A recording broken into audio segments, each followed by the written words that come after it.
Erelis ir žvirblis. Vieną dieną galingasis erelis ir mažasis žvirblis pradėjo kalbą. Aš esu šauniausias paukštis danguje, pasigyrė galingasis erelis. Visi kiti paukščiai privalo man lenktis.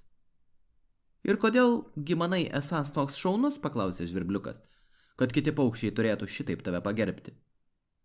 Tu tik pažvelk į mano nuostabius sparnus, atsakė erelis, išdidžiai išskleisdamas savo didžiulius sparnus su puikiomis plunksnomis. Argi tai ne patys didžiausi tavo matyti sparnai?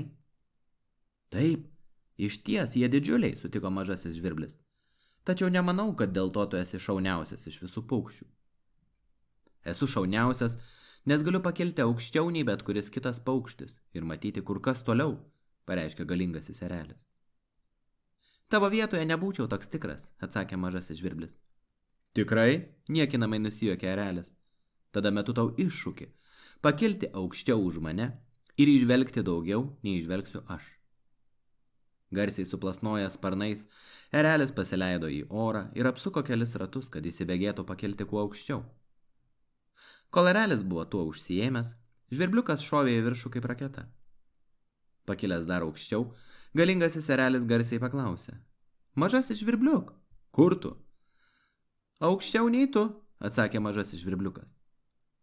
Galingasis erelis suplasnojo sparnais dar stipriau ir pakilo dar aukščiau.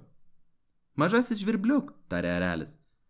Iš čia matau Skajaus salą ir Kulino kalnus. Ir aš matau, atsakė žvirblis. Ir ne tik juos. Dar matau Malo, Ajono ir Stafos salas bei garsųjį Fingalo urvą. Galingasis erelis apstulbo, kad toks mažas paukštelis kaip žvirblis visai nuo jo neatsilieka. Jis dar stipriau suplasnojo sparnais ir pakilo dar aukščiau. Dabar aš matau Obaną ir Korivrekano sūkurį. Ir aš matau, atsakė žvirblis. Ir ne tik juos. Dar matau Lomondo ežerą, Glazgo miestą ir Sterlingo pilį. Erelis kilo ir kilo aukštyn, o tada, kai jau buvo įsitikinęs, kad paliko mažąjį žvirbliuką apačioje, garsiai tarė. Mažasis žvirbliuk, iš čia aš matau Edinburgo ir Balmoralo pilis. Ir aš matau, atsakė žvirblis, ir ne tik jas. Dar matau Avimorą, Aberdyną ir Lochnesą. Galingasis erelis įsiuto.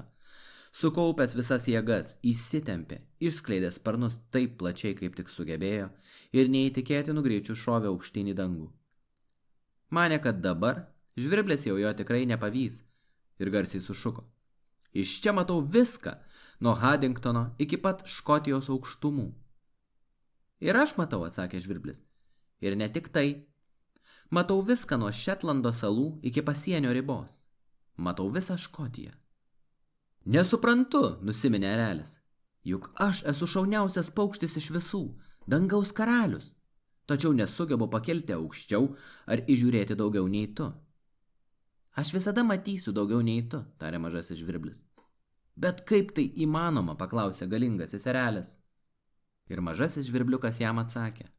Ak, galingasis erelis, juk aš esu aukščiau už tave, dėl to toliau ir matau. Juk esu įsitaisęs aukštai ant tavo sparnų.